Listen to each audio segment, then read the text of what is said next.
네, 재벌 3세들의 마약 파문이 일고 있습니다. 국내 굴지의 대기업이죠. SK와 현대그룹 3세들의 마약 혐의가 불거지면서 파장이 커지고 있는데요.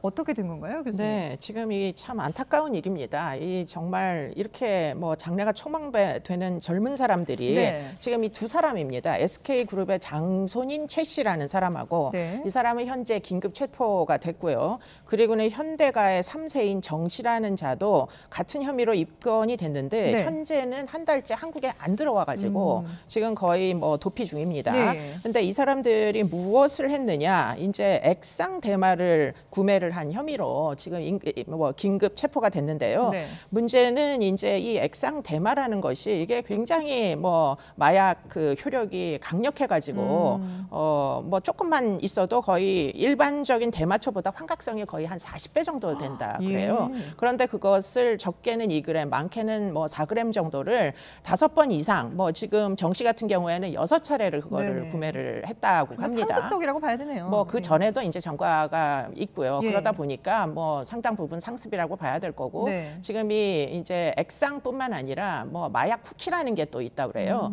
그래서 그런 것들을 이제 그 일종의 SNS를 통해 가지고 네. 뭐 딜러들로부터 던지기 수법이라는 게 있다 그럽니다. 어떤 특정한 장소를 정해 가지고 거기다 갖다 놔라. 그러면은 딜러들이 갖다 놓으면 그것을 지금 이 사람들이 결국 돈을 이제 놓고서는 그걸 가지고 오는 방식으로 그러니까 서로의 신분을 공개하지 그렇죠. 않는 누군지 거군요. 모르는 예. 거죠. 그렇게 되면 그래가지고 이제 상습적으로 결국 구매한 그런 혐의입니다. 예. 근데 지금 한 달째 해외에 있다는 이 현대가의 손자 정 씨 같은 경우는 수사 선상에 오르자 도피를 한 게 아니냐 이런 의혹까지 나오고 있어요. 그럴 가능성이 적지 않아 보입니다. 예. 왜냐하면은 이와 같은 그 수사를 하게 된 계기가 그 최초에 이 마약을 공급했는 사람이 이모 씨인데 네. 이모 씨가 원래 2월 달에 구속됐습니다. 결국 판매를 했던 사람이 구속이 되니까 네.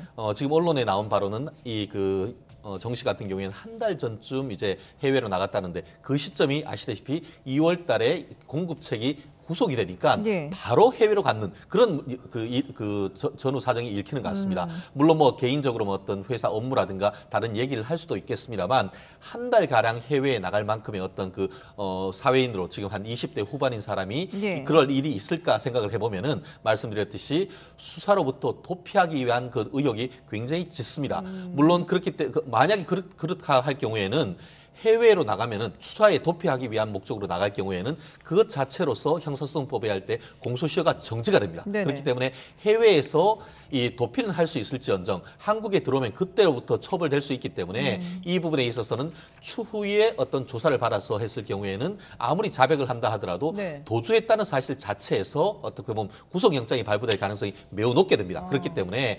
현대가로서는 어떻게든 해서 최대한 빨리 돌아오고 예. 그리고 해외로 가는 것이 도피성이 아니고 정당한 어떤 목적이 있었다는 것을 밝히지 않는다라고 할 네네. 경우에는 이 정 씨 같은 경우에는 이 구속을 피하기가 굉장히 어렵다. 이 부분을 지금 꼭 말씀드려야 될 것 예. 같습니다. 그러니까 수사에 적극적으로 협조를 하는 것이 좋겠다는 현재로서는 예, 예, 가장 그런- 어떻게 보면 권고할 수 있는 변호사로서 네. 권유할 수 있는 그런 방법이 아닌가 생각합니다. 그렇군요. 근데 앞서서 이제 교수님이 뭐 마약 쿠키라는 것도 있다 말씀을 해주셨는데 이런 게 보면은 변종 마약이잖아요. 네, 뭐 근데 신종 마약이죠. 예, 신종 마약인데 가격도 어마어마하다고 어마어마하죠. 뭐 지금 금값의 3배, 그러니까 뭐 보통 예. 사람들은 접근하기가 어려운 지금 그러게요. 비용입니다. 예. 그런데 이런 것들이 일종의 이제 쿠키, 땡땡 쿠키 뭐 이런 네네. 식으로 키워드를 해가지고 사실은 일반적인 온라인상에서 검색을 할 수 있는 게 아니고요. 뭐 이제 여러 가지 광고를 따라 들어가다 보면 소위 다크웹이라고 예. 결국은 그들끼리 거래를 하는 뭐 암거래 시장 같은 게 아, 있습니다. 예. 거기서 이제 어떤 키워드를 넣으면 결국 딜러하고 연결이 돼가지고 아까 제가 얘기했던 그냥 뭐 불특정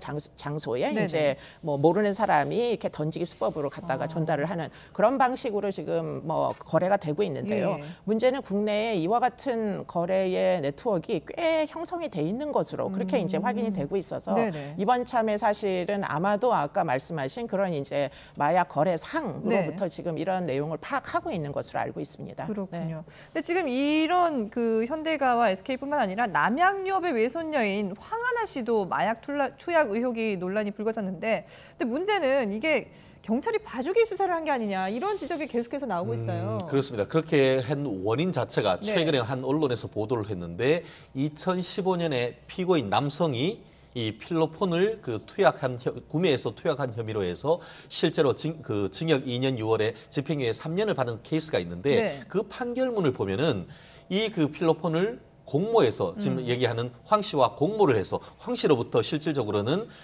그 필로폰을 구매를 하고 그에 대한 대가를 30만 원 정도를 보냈다라고 하는 그 내용이 판결문에 있습니다. 네네. 그럼에도 불구하고 경찰은 이 황 씨를 불러서 조사조차 하지 않았다라는 그런 의혹이 있기 때문에 네. 이 부분에 있어가지고 이 그 어떻게 보면은 그 재벌가 자제에 대한 어떤 수사상의 특혜가 있었지 않느냐 예. 그런 지금 현재 의혹이 있는 그런 상황인 것 같습니다. 그렇군요. 근데 지금 이렇게 마약 의혹이 불거졌는데도 불구하고 황하나 씨가 이 SNS에 맛있는 김치를 찾았다라면서 김치 홍보를 해서 또 논란이 되고 있습니다. 이게 황하나 씨가 나는 떳떳하다 이거를 보이는 걸까요? 아니면은 이 상황의 심각성을 모르는 걸까요? 글쎄 뭐 일종의 방어적인 행위 나는 여전히 건재하다 이런 걸 예. 보이고 싶어 하는 것 같기도 하고 또 한편으로는 갑자기 이제 우리가 상기되는 게 이제 승리와 뭐 그들 사이에서 이 대화를 나누었던 카톡방이 생각이 나잖아요. 도대체 뭘 믿고 이들이 이런 대화를 예. 하느냐 이런 태도는 도대체 어디서 출현한 거냐. 네. 보통 사람 같으면 이렇게 밝혀지기 직전이면 불안해서라도 그렇죠. 쓰던 SNS 다 닫을 예. 것 같은데 그런데 이제 그러기에는 아까 이제 변호사님 말씀하신 대로 이게 사실은 이제 이 황하나 씨에 의해 가지고 일종의 마약 공급을 받았던 사람 처벌을 받았어요. 네. 근데 황하나 씨는 경찰 수사도 안 받았습니다. 그런데 그게 공교롭게도 2016년, 그러니까 2015년 뭐 4년 뭐 이 정도 시점부터 계속 이제 이 문제가 불거진 것 같은데 네네. 이 황하나 씨가 이것은 이제 확인이 돼야 되겠지만 버닝썬에도 굉장히 자주 출연했던 자라는 거예요. 그러고 나면 이들이 지금 문제를 일으킨 시기로 보면 네. 이게 거의 다 2014년, 15년, 16년 이러다 보니까 황하나 씨도 뭔가 믿는 구석이 있는 거 아니냐 아. 이런 생각이 이제 드는 그런 대목들인 거죠. 네. 대체 뭘 믿고 지금 이렇게 이 심각한 의심의 대상이 됐는데도 예. 여전히 SNS에서 김치 홍보를 하고 있느냐 의문이 듭니다. 그렇군요. 이런 부분에 대해서도 명확하게 좀 수사를 해야 되는 그런 과제가 남아 있는데, 근데 지금 보면 사실 이런 그 재벌가 자녀들의 마약 의혹이 심심치 않게 벌어지고 있습니다. 잊을만 하면 생기고 또 생기고 이러는데 왜 이런 일이 반복되는 걸까요? 여러 가지 원인이 있겠습니다만 실질적으로 재벌가 자녀들 같은 경우에는 해외 조기 유학 가는 케이스가 많죠. 적지 않습니다. 예. 그리고 돈이 있습니다. 예. 아까 얘기한 것처럼 이 그 액상 마약 대마 같은 경우에도 이 금값의 한 서너 배가 될 정도로 굉장히 고가였죠. 그렇기 때문에 그와 같은 고가를 살 수 있는 경제력이 일단 있다는 것이고 네. 또 해외 같은 데에 나가서 어떻게 보면 부모로부터 자유로운 상황 속에서 또 해외 생활이 어렵고 한 과정에서 이런 마약에 노출되는 케이스가 적지 않은데요. 네. 특히 그 미국의 일부 주 같은 경우에는 최근에 대마라든가 이런 부분이 합법화되고 있지 않습니까? 그러다 보니까 거기에서 자연스럽게 이렇게 그 대마나 이런 마약류에 노출됐다가 한국에 돌아온 이후에 그 중독된 그 부분을 못 이기고 지속적인 이와 같은 마약 활동을 하는 케이스가 적지 않은 것 같은데요. 네. 말씀드렸듯이 예전부터 이와 같은 해외 조기 유학됐던 사람들이 한국에 들어온 다음에 특급 우편을 통해서 이런 마약 쿠키나 이런 부분을 계속 가지고 들어와서 했던 부분이 밝혀졌었는데 이번에 구체적인 케이스가 나왔다는 점에서 어떻게 보면은 그 노블레스 오빌레제 네. 돈이 있는 사람들의 탈법적 행위가 드러났다는 점에서 일반인들의 어떤 비난을 사고 있는 것 같습니다. 예. 뭐 이번 사건도 버닝썬과 관련된 사건뿐만 아니라 이 경찰로서는 좀 명운을 걸고 철저하게 조사를 해서 명명백백하게 밝힐 필요가 있지 않나라는 생각이 듭니다.